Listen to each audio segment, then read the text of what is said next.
away. hmm What's going Oh, on, well, all y'all? right. Welcome back to another Good episode of Comics della evening. Morte, What's up? What's episode up? 24, Why Horror? And of course, I'm Ronnie Gunter, Crimson Owl Comics, and this is my co-host, Jason Alexander, Frogbreaker Studios. So, usually we review books every week, about this one and that one, and we are going to start reviewing next week Clive Barker's Hellraiser, which, anyone who is a Hellraiser fan of the movies and of the novel, this is awesome. I'm really looking forward to it. But we decided to take a break and pretty much talk about, why we love horror so much because, you have this whole craze with superheroes, but there's more genres of comics out there and there's more genres of movies also. So, I'll let Jason start off as always and give his insight on why he wants to focus on horror as one of his main, storylines. Well, my thing, since I really wanted to start writing, has been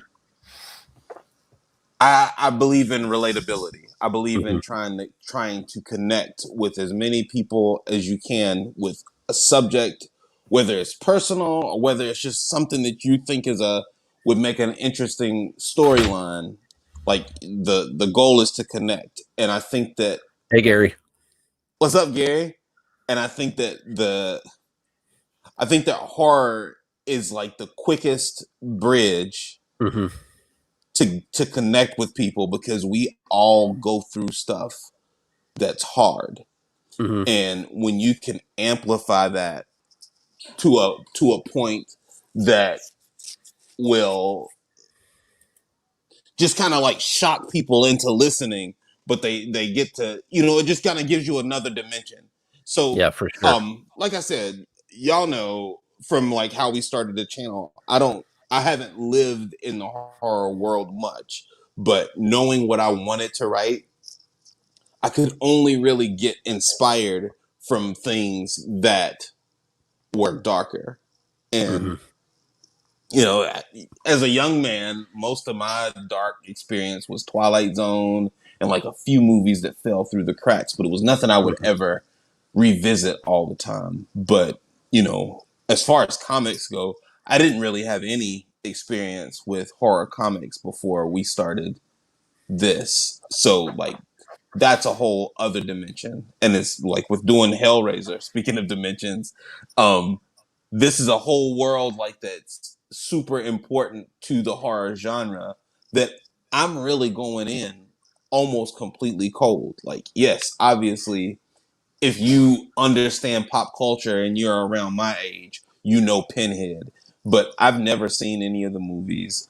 I never read, I didn't even know the comics existed until you just sent it to me the other day.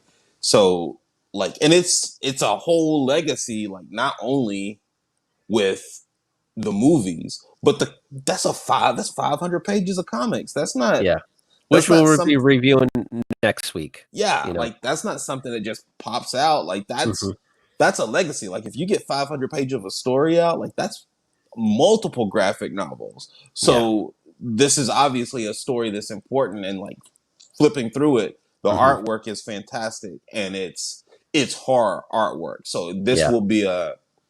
it feels very different than what we've done so far because To be it the is, most graphic. yeah, it's the most graphic. It's honestly the most storied because now this hmm crosses over beyond comics into like pop culture and Yeah. like mainstream entertainment. Not hmm that comic books aren't, but it's like this is a movie franchise. Yeah. So, and it's hmm attached to a name like Clive Barker, which is again is a name that anybody who knows anything, you've come across that name before if you're hmm if you're a movie buff. So I'm excited, but on a personal level, horror is everything that I want to. Horror is the way that I want to tell just about every story, and then not that every story has to be terrifying, but it can garner the attention that you can't always get in Metropolis on a sunny Tuesday. hmm It's just you can do it. I.e., I don't know if you started watching it yet, but WandaVision Yeah. is like horror souffle. There's nothing else about that show but horror, and it's on Disney, and it feels like it belongs on Disney. But that's a horror show, so it's like it's it's so multi-dimensional. Like, I could talk Yeah. about horror all day long, and Hmm. that's just like the little tiny specimen that I've experienced of horror.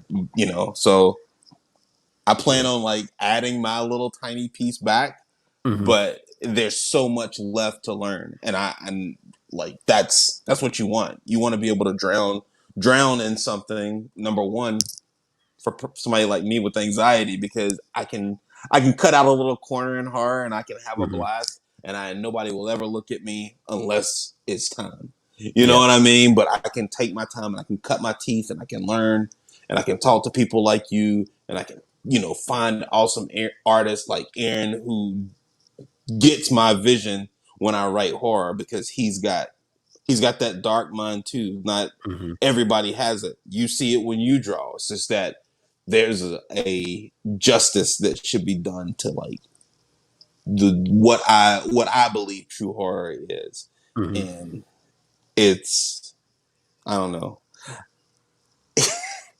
If I was there's really no good way to say it, but it's like I'll say it like the Joker said it. It's always better with a knife because Yeah. it's more personal. You know what I'm saying? Right. Like, that's not me. And I don't have a body count. And I don't want a Right. body count. But it's always better when it's Hmm. personal. Like when you can get Hmm. in and like you can make somebody like squirm in their seat from Oh words yeah, on a of course. page. Like, I got you then. Like, Hmm. that's where it's at.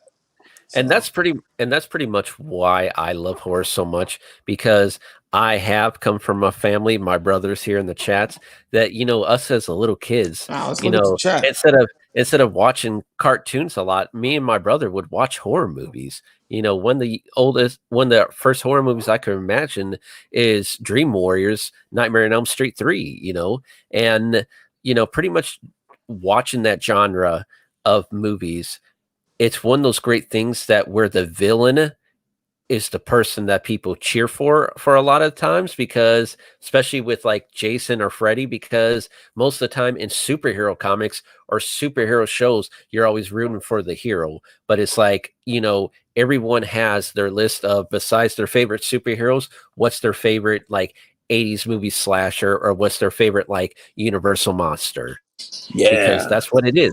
People love to be scared and people love to, pretty much be on the edge of their seat. And, it's, you could pretty much take any fear that someone has and make a horror movie, or make even a short page comic out of it, you know? Oh Yeah. yeah. Same. Yeah, that's like I American think Werewolf in London. Yeah, I that's think a I snuck great downstairs movie. while my parents were watching American Werewolf in London. Is that the one where you? No, no, no, no, no. I'm thinking about a different movie. I'm thinking about a movie called The Beast Within. Hmm. That's what I went downstairs and it was like I was too young to see Yeah. that, because Hmm. there's always something unsettling about bad special effects. Yeah. Like I've always been more drawn Mhm. to that than I have the like the current like CGI effects. Like I've Well, American always Werewolf in like London, you have to look at that. That's practical effects, and it's like one of the most gruesome of scenes, because the guy's literally changing from a human to a werewolf, and yeah, it's not like a fast transformation. This guy's in pain while he's changing. yeah. I mean, So yeah, and yeah. and the great thing, yeah, I agree. It is a great movie, and yeah, The Thing is also great too. You still got to watch that, Jason. Yep, it's on my list. Mhm. It is. Once I can get through out of some of these work months that are a little bit Yeah. busier, then I'll be able to like sit down and watch movies again while I'm writing. But Yeah, and also too, besides horror, horror comics, especially in general, could have the whole superhero tropes. I mean, look at the two most famous like horror comics that are superheroes, Hellboy and Spawn. They both have like very graphic and scary scenes that's like, okay, this is terrifying, but yet falls in that horror superhero genre. And yeah, they're great. You know, I always say that I didn't read horror comics Hmm. before, but I had the first two trades of Spawn. Those were Yeah. horror comics. Like Hmm. I didn't have anything to compare it to at the time, so you just think it's 90s cool superhero gritty grime, but it's Yeah. not. It's heaven and hell, it's the devil, it's doing a deal with the devil, it's grotesque monsters, it's a child molesting child murderer. Like Hmm. it's only horror. Like once you learn. Hmm. I'm a huge John Carpenter fan, and it makes me really, really guilty to know that I haven't seen the thing yet. But it's like I know that it's part of the Apocalypse trilogy, but I always, if I'm gonna spend time with John Carpenter, it's really, really hard for me not to go to They Live. Yeah. It's hard for me not to go to Prince of Darkness, and it's hard for me not to go to In the Mouth of Madness. Hmm. Those are just like John Carpenter got it, and like Big Trouble in Little China is a very Oh yeah. that's probably number three in my top three John Carpenter movies that I've seen, and I've Hmm. seen most of them except for The Thing. So I have to make that right soon. Yeah, So for sure. And like you could even look at like I wish like Marvel would focus more on, their horror comics that they had. And pretty much when Swamp Thing came out too with DC, it definitely had like a lot of horror elements to it when it first came out. yeah, they're doing Like, it like mhm. if people who are writing comics from Marvel are Yeah. watching WandaVision, they will see a whole new life in their mainstream characters Mhm. because I've been excited about WandaVision since I knew that Disney Plus was going to be the a thing. Yeah. Come on. You ain't gotta do me like that, Squatchy. um but Half Yeah. Baked is one of my favorite Yeah. movies though also. But But yeah, Werewolf at Night, great version, a great take of Marvel doing horror. They really need to come out with that again because Werewolf at Night was a great series for Marvel's time and when they adapted into horror. And yeah, I would just Marvel, listen, you need to do some more of that. all right, Gary, I'm in. I'm in. Ronnie's been telling me that since we started the channel. Our old buddy Ogre said the same thing Hmm. before he left us. But I mean, he's not dead. I don't say it like that. I just don't really know where he is. Yeah. But um, it's everybody who knows that I'm trying to learn horror has always the thing is it's always been in like one of the first few movies that they would recommend that I watch. So I will. You can sell it as much as you need to, Gary. I'm totally cool with it. Yeah, for sure. And also, going back more to the whole like horror franchise, it's definitely one of those movies too where they pretty much started with the whole female being the hero and surviving because you Yep. really didn't have any of that. And then you had Alien, and then you had all the Nightmare on Elm Street movies where you had the final girl. Because before it was pretty much like just men defeating the monster and pretty much saving humanity. But thanks to like the 80s and this franchise, it pretty much promoted that where you started having like action movies and sci-fi movies like The Terminator, where they had Sarah Connor and all this other characters coming out. So yeah. The first Terminator was that towed the line pretty well for Hmm. horror, like in a Yeah. lot of aspects. It was a sci-fi movie, Hmm. but like Arnold Schwarzenegger with half his face coming off, like unrelenting. Yeah. That's Frankenstein. Hmm. It's like that. It nails it. Yeah, for sure. And also too, with the whole like some of the stories, you could pretty much have it like where the you have the protagonist and antagonist, where you could have a movie like Highway to Hell where this guy's girlfriend gets captured and is taken to hell by a demon cop to take to the devil, and you pretty much got like Exactly. you pretty much got your superhero trope there. The hero's trying to save the damsel in distress. So Yeah, yeah. with no clothes on. Like, wasn't that? I would never volunteer to like jump in a time machine if they was like, you don't know where you're gonna pop out. But what we do know is you are going to be naked when you get there. I'd be like, Mhm. nope. Y'all get that technology tightened up. Like Yeah, The Fly I with Jeff got Goldblum, very graphic. yes, yeah, I I did see that I one. I That was was I was even not like 10 years old when I saw that scene I and think wonder that what's wrong with me. No. I think that was my first exposure Yeah. to like true body Mhm. horror Yeah. was that Fly movie. Like Mhm. when he threw up on that donut and Oh, slurped yeah. it back up. Right? I Right? still That's have a hard time watching when he Mhm. breaks that guy's arm when they're arm wrestling. Like Oh, yeah, for I sure. still have a hard time looking at that. Mhm.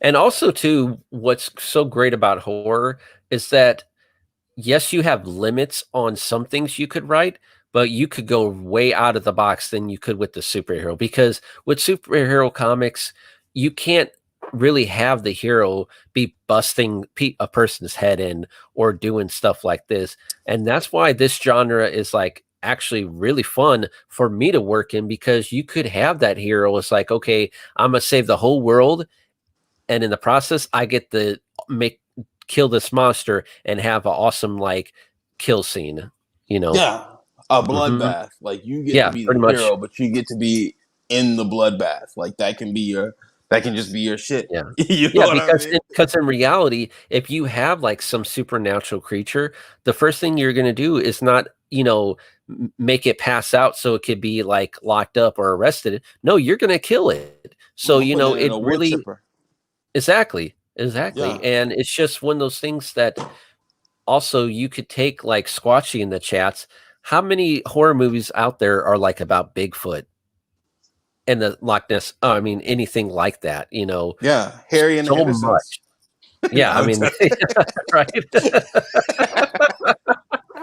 Oh, that's too funny. Yeah. Oh, yeah. So anyone else in the chats, like, if you want to comment now, like, why does horror mean so much to you?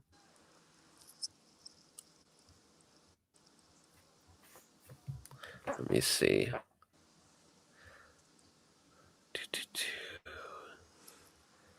And in so you want to talk more about any of the work you're talking about? Anything that um you're working on recently? yeah, but I don't know. Like I just kind of like talking about what we I don't know. It's like I don't know. It's kind of a good night to just talk about being Mhm, inspired. It's like yeah, I am. I'll plug my stuff later because I am doing some fun horror. Like I am doing some horror that I really really believe in right now. Like I think it has good artwork, and I think that I'm in it right now. So mhm, I'm enjoying it. But like it's I've learned like through this go around, particularly with the minis, how important it is not to shut yourself off like from inspiration. Because with my first go around in the hundreds, I felt like if I looked at anything that was not what I was working on, it was going to influence it too heavy. And that was wrong. mhm, That was totally wrong. It made it very painful to write. It made it very painful to try to draw because I wasn't looking at anything. I felt like I got in this weird space where like references were cheating and like I didn't want to read anything because I was like, if I'm reading something, then I don't want it to start to sound like what I'm reading. And mhm. I remember like this second time we did the hundreds because I was still in that mindset. I started watching The Watchmen, the television show, and I realized that it was like there was so much I was missing out on by like cutting myself away from people who were doing it. And so it's like through this go around with the minis, I've been like so into like reading horror and watching horror, and I've been Mhm. watching like even like short horror films on YouTube because Crypt TV has a lot of great stuff. Trip Just a TV. yeah. They come out with like a lot of short like horror movies that kind Yep. of relate all together. So yeah, should check that out. That's cool. Yeah. It's just, yeah, it's very easy. Yeah, people with powers, but that's really scary. Like, can you imagine if you had swords coming out of your hand Mhm. one day? Or if you got bit by a spider and you wanted to be a spider? Like, you know what I mean? Yeah, Like, and the for so why long does they never nobody did ever anything think like that. about this And stuff? then Like, they made it's that like then they made that movie about that kid. I can't remember the name of it, where he had Brightburn. Brightburn. Man, Really that was good, an awesome movie. really That was great a movie. really good movie. Really great movie. And for the longest time, no one ever thought, hey, let me make a movie that's kind of related to about Superman and make it in a horror version, you know? Right. But that's the great thing is that you could take stuff that people are used to seeing like every day of their life and making it on a twist and making it like, okay, I needed this. Why was it never made? Right. So, Well, it's just like Gary said. It's human stories, mhm, and so I was raised in a cult, right? So like that's a thing in and of itself. But if you were if you were raised around something that like caused you pain, mhm, it doesn't mean anything if I just tell you that story. If you yeah, can't relate to it, like there's nothing you can say. But if I mhm, can, but if you can like amplify that and you can, take this cult that you were raised in and put it in a cornfield and have it yeah, raised by kids. And when you're in this town, you are in a diner where you see everybody get killed at the whim of these children. mhm, Now we're talking. And now that's something that at least it can catch everybody's attention long enough to listen to what you're saying a little bit more. And visually, there's not many things that do that better than horror. There's not many things that, to tell a story of being abused at home by a parent or by a sibling, to put a monster in I your agree with own that. house, I agree you with know? that.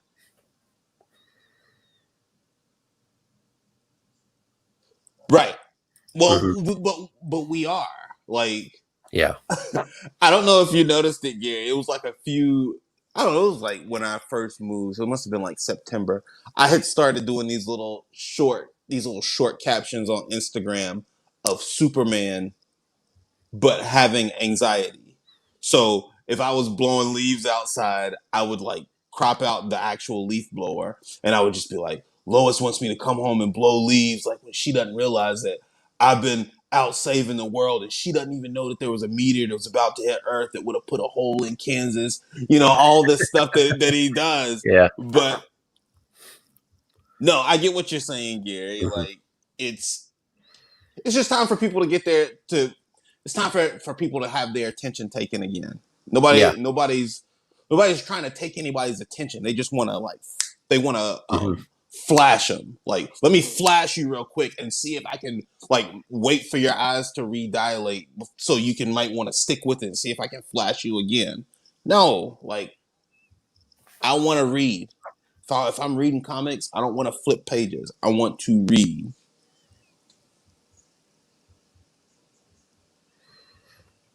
Hmm. That's interesting. That's very interesting, Squatchy. I never knew that.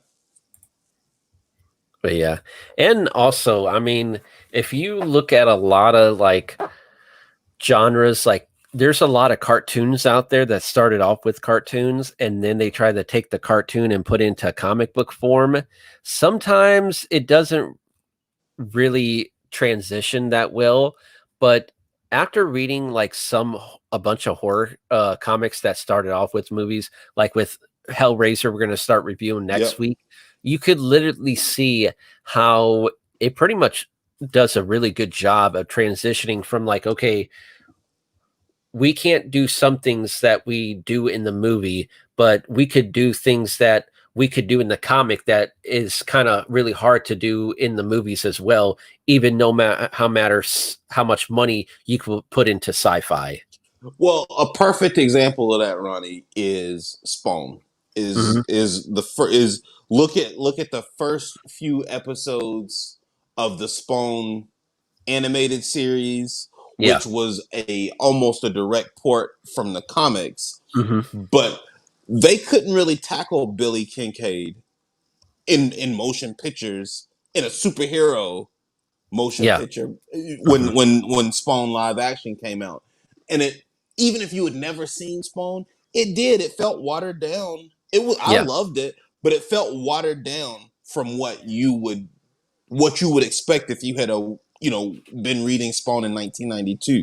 Hmm. It was very it was that CGI, like that first generation of CGI that didn't look great, but they poured a lot of, you could tell that they poured a lot of time Yeah, into for like the sure. special effects in that Spawn movie, but it didn't. I always had to read Spawn hidden, but I didn't Hmm. really, like if Spawn was on TNT, like I could watch that and my parents were home. Like it wasn't the same. Hmm. So no, it's just there are some things that just don't translate the same, and there are some things that you can get away with in a comic book that you can't necessarily do in movies. Yeah, for sure. Uzumaki is a fantastic comic book.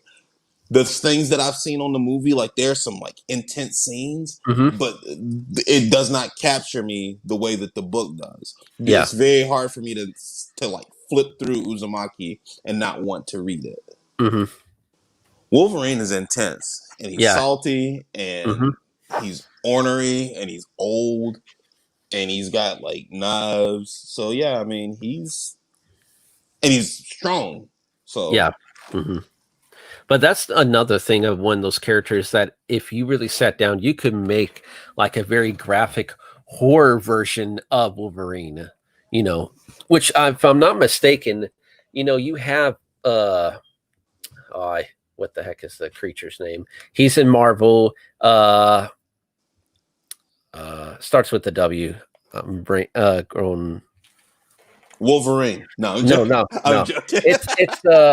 It's based off of a fictional like urban legend.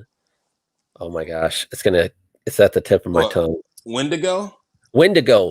Wendigo's a perfect version of like a supervillain facing off against superheroes, but it definitely has that horror aspect to it. Well, just because he's got a horror foundation. You Mhm, know what I mean? Like exactly. he's like an urban legend. Yeah. And every time you see him being drawn in the comics, he always has that scary elements to it, and he doesn't look like a big fluff. Even with Sabretooth, with Wolverine, he does look scary at some moments, but with Sabretooth, that's just a whole new level. It's like showing like the creepiness of like I could scare a kid by drawing Sabretooth if I wanted to. You remember when Wolverine like lost his nose and he Hmm. had bone claws? Like he was like a feral little thing. Like Yeah. he was like critters, but just with like flesh arms. You know what I mean? Yeah, exactly.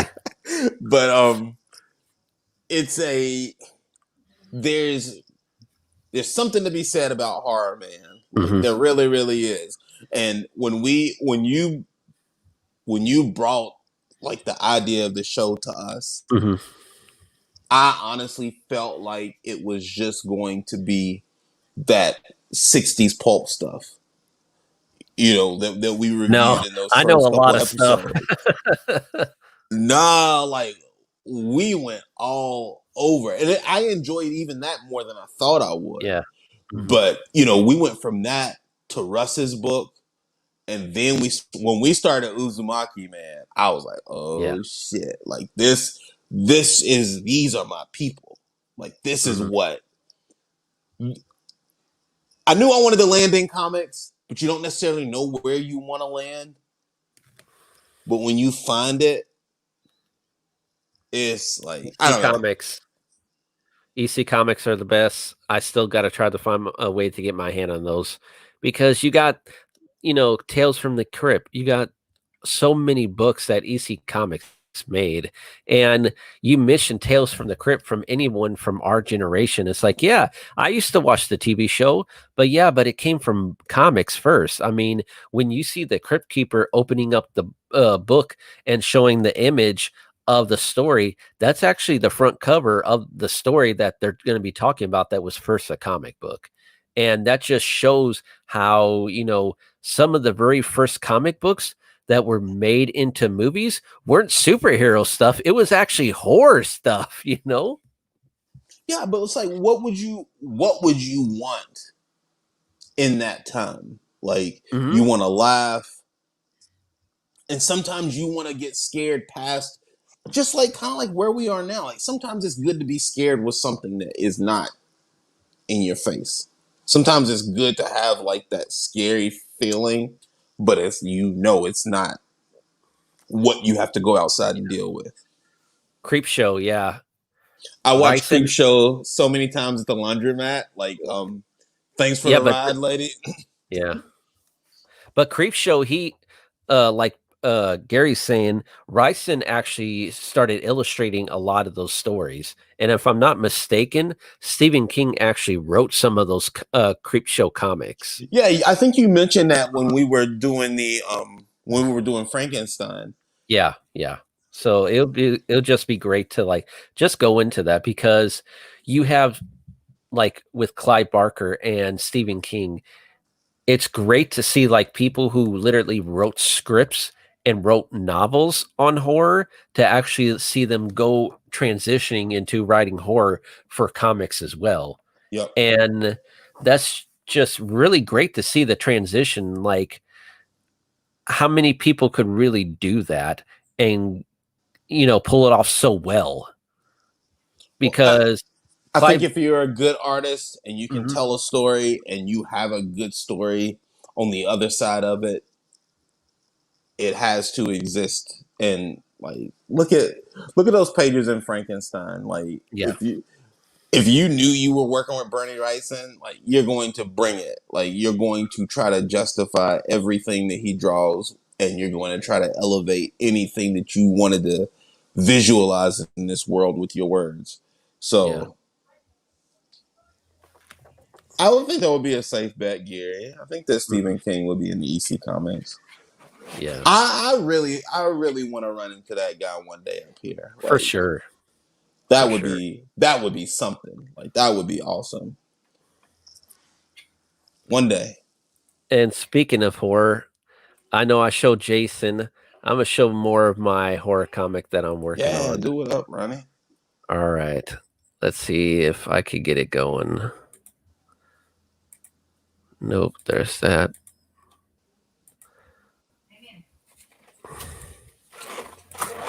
Let's see. Yeah, that's awesome. Yeah, just right there, trying to do some fun stuff with the whole gray and whites, with the whole like blood, like the red blood, and then making like the flesh like almost like a dull pinkish, so it really sticks out when It compared to does like the pop. gray, rotting flesh. So yeah, just Yeah. really gaining some inspiration from like the EC comics back then when you see a lot of like of the decayed faces and stuff like that and just Yeah. having a lot of fun with it. Yeah. Well, it shows like when you're enjoying yourself, Hmm. it just you're looser, you're more relaxed, and it always looks good. And it's like you see it in your work here. Like, this is a good looking page. Thank you. I appreciate that.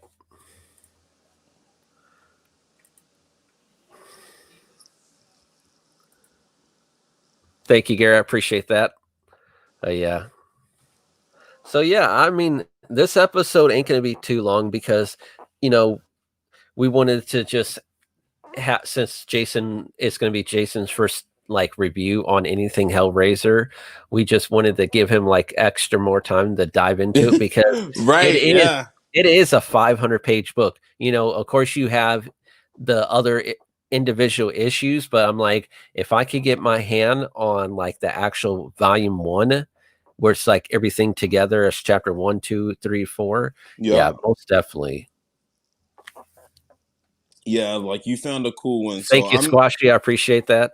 I'm excited to see what it's all to see what it's all about, because Yeah.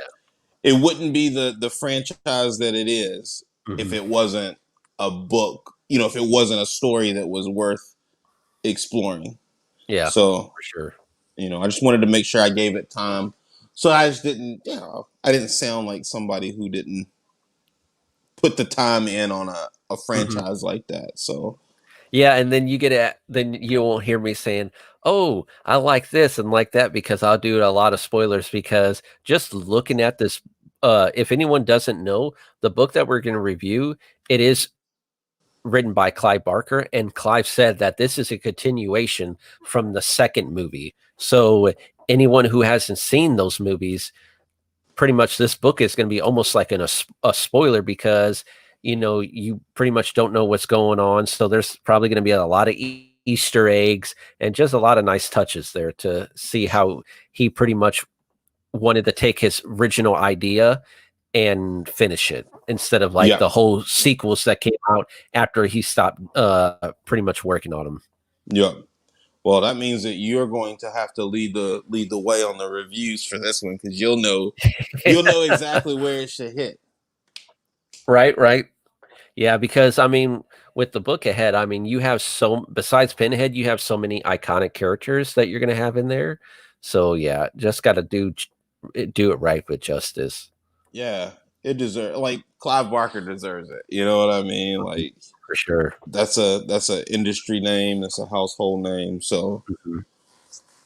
we'll do it right. I may even try to squeeze some time in to watch at least the first two movies, maybe while I'm doing my chores around the house Yeah. and stuff this weekend. So I'll Mhm. be I'll be better prepared by the time next week or yeah, by the time next week rolls around, we'll get to start to really get into that book. But what you got going on this week, Ronnie? I'm pretty much just going to be finishing more on my page there that I pretty much showed and just Yep, start working more and more so that by before the end of the year, you know, Forsaken Heart is going to be out. Or that's pretty Vengeful Heart, awesome. Vengeful Heart. Yeah, Yep, Vengeful Heart. Yeah, I decided on the title. Yeah, Vengeful Heart. Vengeful So Heart. yeah, That's yeah, cool. Yep, that's got an '80s sound to it too. That's cool. Sounds yeah, like an Vengeful '80s Heart. Yeah, album. Yep, it really yeah, does. exactly, That's exactly. cool. And that's pretty much how I'm happy that I'm able to start showing like the horror aspect to it Yep, because like I talked about it, but I really wanted to like give that vibe to it where you have the 80s pop colors for the real world and then you have like this dull gray and white with some dull red colors in there to like show like the horror aspect of like, the pretty much hell on earth yep, reality. And, you know, there's movies like Nightmare on Elm Street that pretty much had a lot of that inspiration on me. And it was cool how they even started doing that stuff with Stranger Things because I had this idea before even Stranger Things, but it was really nice to see like a show like Stranger Things having like this world and that world and just seeing like them work, wonders on trying to set, a pace for that. yep, And it's pretty much it, just having a lot of fun. yep. Having a lot of fun. Do I know the page count? Sadly, I don't because I'm like, do I want to have like two stories in one book or just focus on the main like origin story and then tell it there? I really haven't decided because I have written up probably 7 issues altogether. So Wow. yeah, So because that's pretty much the villain in the book, he's much not more like a villain. He's kind of an anti-hero, and the villains themselves are the humans who pretty much screwed him over. so it's got a little bit of that Freddy Krueger element to it. Yeah, yeah, for sure. Nice. Where and the thing is, like for anyone out there, I the first book is definitely going to be narrated by the demon, the half human, half demon. But I was like, you know what? Won't I have it also being narrated for the other issues where it's the person being chased by that demon? And then at the end, so it's kind of like they're telling their part of the story for that one issue. And then you got to see what their fate was at the end of the book after they got killed. That's pretty cool, Ronnie. Like that's So a pretty yeah, cool yeah. concept. because Yeah. you still wrap up every issue, Hmm. but it's still a part of a bigger story. Like Yeah, for that's sure. a solid storytelling. Yeah. Thank you. Appreciate that. That's awesome. But yeah, and just it's a lot of fun because I'm trying to like put an 80s reference in there Yep. and just I don't know Pete, what to what's say. going I mean, on, Pete? it's really fun. Yep. We got Peter Palmiotti in the chat, What's man. up, What's Peter? going on, man? We're probably going to be in it soon, but Yep. this is just an episode to talk about, why horror and Yep. pretty much, asking everyone in the chats why horror means so much to them or what's Yeah. some great Why is comics. horror awesome? Yeah, Why? exactly. Because you can't really debate it beyond that, Mm. but Yeah. it's yeah, horror is it, man. Like it's every facet of every story that you want to write, Hmm. and it's like I hate to keep going back to it, but if we're talking about horror, you got to talk about Uzumaki Yeah. because Uzumaki did so many different things in that story, Hmm. in the sense that it was a full horror story. It had fantastic psychology. It had fantastic psychology, but it was like the most intense part to me always goes back to the kid that got ran over by the car, Yeah. which led to the chase scene at the cemetery where Hmm. he was the zombie.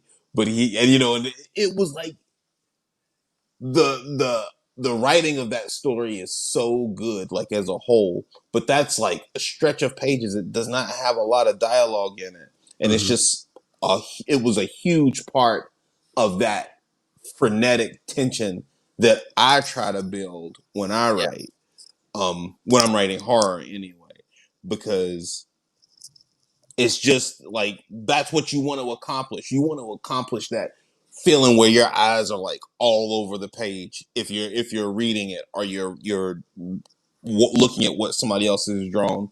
Hmm. And yeah, how do you know what I mean? Like it's so challenging to write 2 pages with no dialogue, Yeah. because it's obvious that he planned it super super well, and so that's what you can accomplish with horror because you didn't really care where it went after that. You just wanted Yeah. him to get away, Exactly. you I mean, know, that's the because that's great thing what about. that would be your real life response. You wouldn't care where you were going. You just knew you had to get away from where you were, Yeah. And and that's there's And that's the great thing about writing horror comics too, is like pretty much when you have like the whole chase scene and the whole like, the killer trying to kill the person, pretty much all you're writing out is, the action. yep, And, sure, in superhero comics, you have the action, but a lot of times people want the dialogue and read the story as well. While there could be people who could literally watch a short horror film about a person just being chased in the woods and then getting scared at the end. Pretty much that's what the people are looking for horror comics. They're not caring, they do care about the story, but they're looking for like those jump factors too. And pretty much that's also fun on trying to find ways on how to make a comic scary, trying to find those scenes where people are going to get like terrified or jumped while they turn the next page. yeah, because once you establish it, in that case, you Mhm. establish the cemetery. We've all been in cemeteries. Yeah. We've all been in cemeteries at just about every age we've been. And it's Mhm. like just for that split second of saying, what would you do if you saw a hand come out of a grave? Yeah. And then what if it was after you? Like, you Mhm. know what I mean? Like, that's where it's at. That's Yeah. where it's at. It's so good. And it's Mhm. like it has so many layers. But And I and could I also could go on and on and on about that and stuff. also too, yes, superhero comics, you have to have imagination to make those, but it's like with horror comics, that's like a whole nother imagination because, like I said before, you're not gonna see Superman like ripping off someone's head. So trying to like Yet. really like not look up what a person's head looks like when it's decapitated, but like trying to get like reference from like looking at a prop from a movie or like a Halloween mask, and just trying to like get that right look on how a head's supposed to look without being horrified because someone posted a real image of someone's head being cut off. But you need the reference. So yeah, it's that extra level of thinking outside of the box and use your imagination for a lot of this stuff because you don't want to look it up. Trust me. Hey, it's like Coca-Cola used to say, Ronnie. You can't beat the real thing. Like sometimes you gotta go there. Yeah. Right. Yes, Gary, I was going to mention Blair Witch Project for that very reason. Like there was never a known monster in the Mhm. Blair Witch Project, but That's a great example of Rosemary's yeah, Baby. yeah. Mhm. At the time when I saw that, like I made it scarier than the next person could have because of what I saw in my mind's eye. But the next person beyond me, it could have been even scarier than them because of what they saw. They may not even be scared of what I saw. And it's just like that's that storytelling is Yeah. if I Mhm. can make you connect on a personal level to a story that has nothing to do with your personal Mhm. situation because you can relate to like those few little feathers that exist in my story. Yeah. I got you, and I can scare the shit out of you at that point. Mhm. You know what I mean? And that's what But we. that goes That's back to what Gary was saying before. It's like, horror movies are very personal, and a lot of these movies people could relate to in some ways, like with Rosemary's Baby, Yeah, it's the you know? subtleties. It's like you can get people with the subtleties. Mhm. Again, I don't know if y'all watch it, but like WandaVision has very subtle horror, and I really enjoyed the first two episodes last week. So I'm excited to see where that goes because that's a horror that's a horror story set in the Avengers timeline. So pretty cool. Yeah, for sure. All right. Well, I think we're gonna cut it today at this point. Like I said, next week we are gonna start reviewing Clive Barker's Hellraiser, and it's a 500-page book. So we're gonna be doing like this in part ones, twos, threes. So prepare for a long journey. And yeah, 1 page per show. We're gonna do 500 shows back to back. yeah, But no, guys, we really appreciate it. Check out the minis, guys. The yeah. minis are big time awesome. Um, Mini comic bundles. Y'all ain't got to agree with me, so because that's cool too. But Mhm. I feel like we've done something that people will really enjoy. So it's hard for me not to really enjoy it myself. So it's not a cocky thing. It's just it's a these are fun little books. So check them out. Minicomicbundles.com. You can just go to the website. Check me out on Instagram, Fallbreaker Studios. Sometimes I talk shit about cults. Sometimes I just talk shit. Sometimes I post horror stories. Sometimes I Yeah. post horror artwork that I've done. Like this is a year of expansion, guys, and I hope that it's that way for all of us because I feel like Yeah. we all everybody in the chat, me and Ronnie, like we all have viable stories and we all like inspire each other, like even when we don't necessarily say it directly. Like sometimes when I don't feel like Yeah. going, I'll get a text from Ronnie or I'll, be able to like see something that Gary's posting or I get to see something that Pete's posting and Peter Palmiotti is Yeah. doing awesome stuff and like he's Mhm. really starting to like spread his wings now. So Yeah. like And let's speaking all of Gary, continue to do it. Yeah. he's in the chat, and there's his thing again. Buy his book. It's a very good book. I just ordered my bundle today. So Mine is almost here. It's in Massachusetts now. So I'm yeah. hoping that it's here by the weekend. I Mhm. am excited to like read them again and be able to like turn pages in them because for me there's still nothing like flipping pages in a book. So Oh yeah, for sure. yeah, it's such a good book. I hope that everybody reads Gary's book. I hope everybody reads all of our stuff, But Gary's book is present and it exists right now, Hmm. and it deserves all the credit to be with any other comic book. Like it's really good, guys, and that's no bullshit. Like it's Yeah. just really really good. So I hope everybody goes checks out the link. At least just go check it out because you'll Hmm. see it and you'll know that it's something you want to get. Yeah. Same with the minis. Same with Ronnie's posters. Same with Peter Palmiotti's stuff, man. Like we all got cool stuff. So like For sure. let's all keep making it. Let's all be where we're supposed to be. Like let's mix it up with the real storytellers because we all got good stories to tell. Hmm. All right, All right. Well, I've yammered enough. I hope everyone has a good night. We'll see y'all next week, starting with Hellraiser. Yeah, y'all be Bye. good. Raise some hell in the meantime too. Yeah. Be good.